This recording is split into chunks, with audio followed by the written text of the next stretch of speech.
Hi, welcome back to Hot Topics TV. Y'all already know if the topic is hot, we're on it.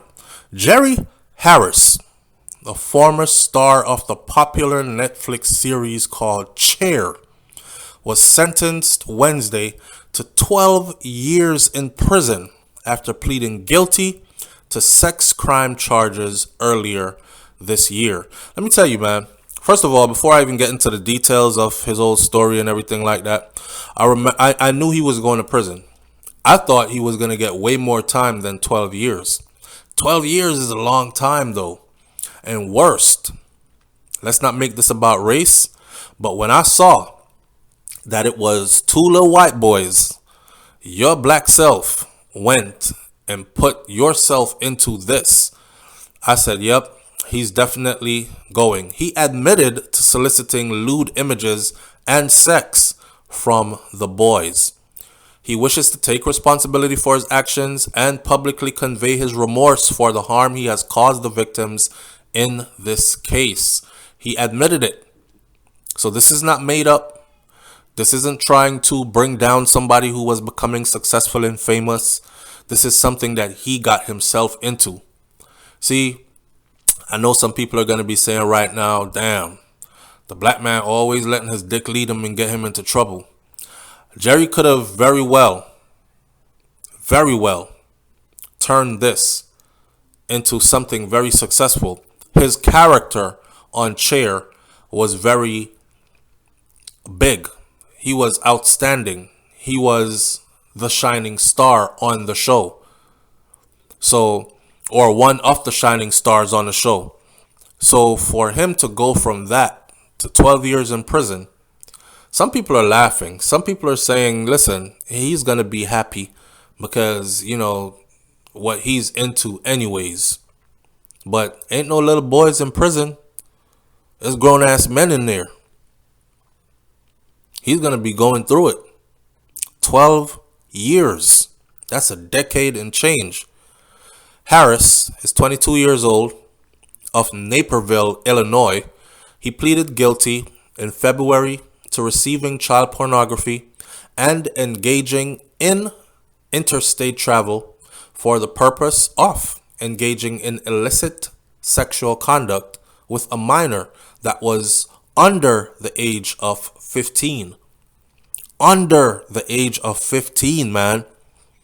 The part where they said that he solicited and received child pornography, he was hounding these kids for pictures of their parts, and he was sending them pictures of his parts. And then he traveled from one state to the next to get in touch with these little boys. Now, he faced several other sexual misconduct charges, but as a part of his plea agreement, he admitted to the rest of the charges as stipulated offenses.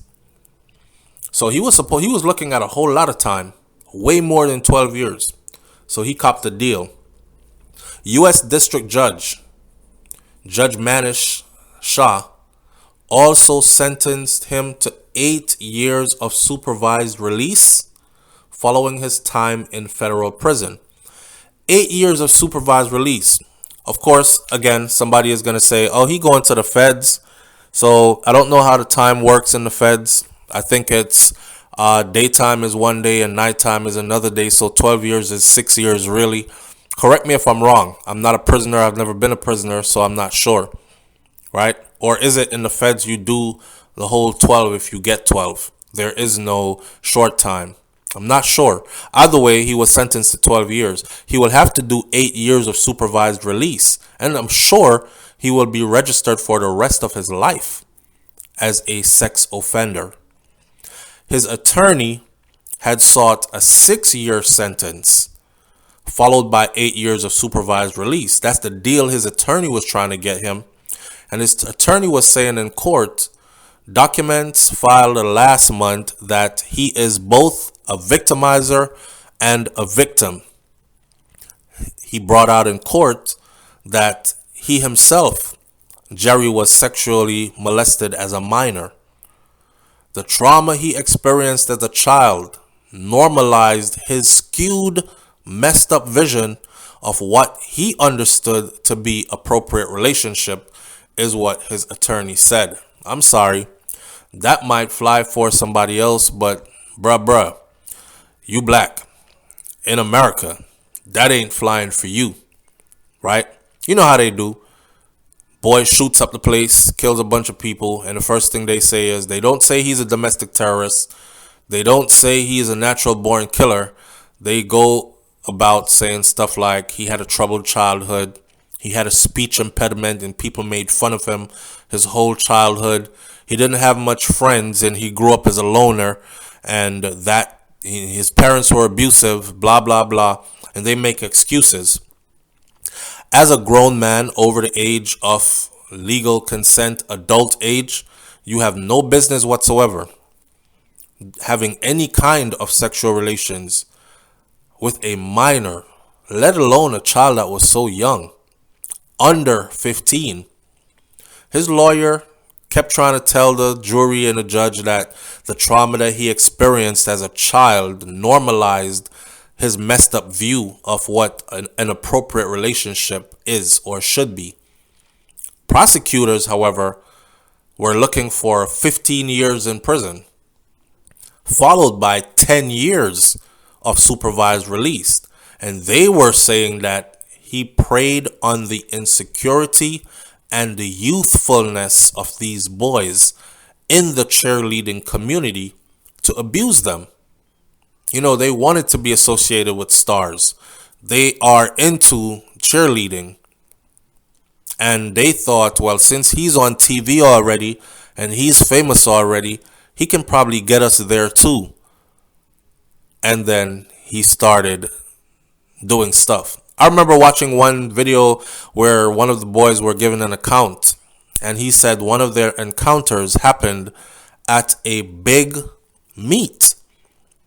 Jerry signaled to him to meet him in the bathroom, and he met him in the bathroom, and it went down in the bathroom. Now, while Jerry's childhood was very difficult, it was not a blank check to commit sex offenses against minors, the prosecutor said. Allegations against Jerry, who was a breakout star in the first season of Cheer, first came to light in September of 2020 when he was arrested and charged with one count of producing child pornography. The boy's naked picture found on his phone. A criminal complaint that was filed in the U.S. District Court in Chicago had alleged that he enticed a underage boy to produce and to send sexually explicit videos and photographs of himself. That complaint also stated that the boy, who said that he was first contacted by Jerry in December of 2018, informed Jerry during a conversation on social media that, hey, I'm 13 years old. He told him straight up off the bat, I'm 13 years old. Harris was accused in the complaint of also making similar requests to the boy's twin brother. Now, as part of the sentencing on Wednesday, Judge Shah ordered Harris to pay a combined $45,000 under two laws that provide restitution for victims of child pornography and sexual abuse, court records show. So that $45,000 is supposed to get these kids some therapy, you know, have them go see a therapist, try to get them back to some normalcy. I've seen the boys. I've seen them tell their side of the story. They're pretty shook up, and it is what it is. I don't want anybody coming in the comment section talking about this. Oh, if he was white, I don't want to hear it. I don't want to hear it. The reality is, you're a grown-ass man. You're a black man in America today, and this is what you did, and you went out sad. Leave your comments in the comment section below. Tell me what you think about this one. Catch you on the next video. I'm out. Peace.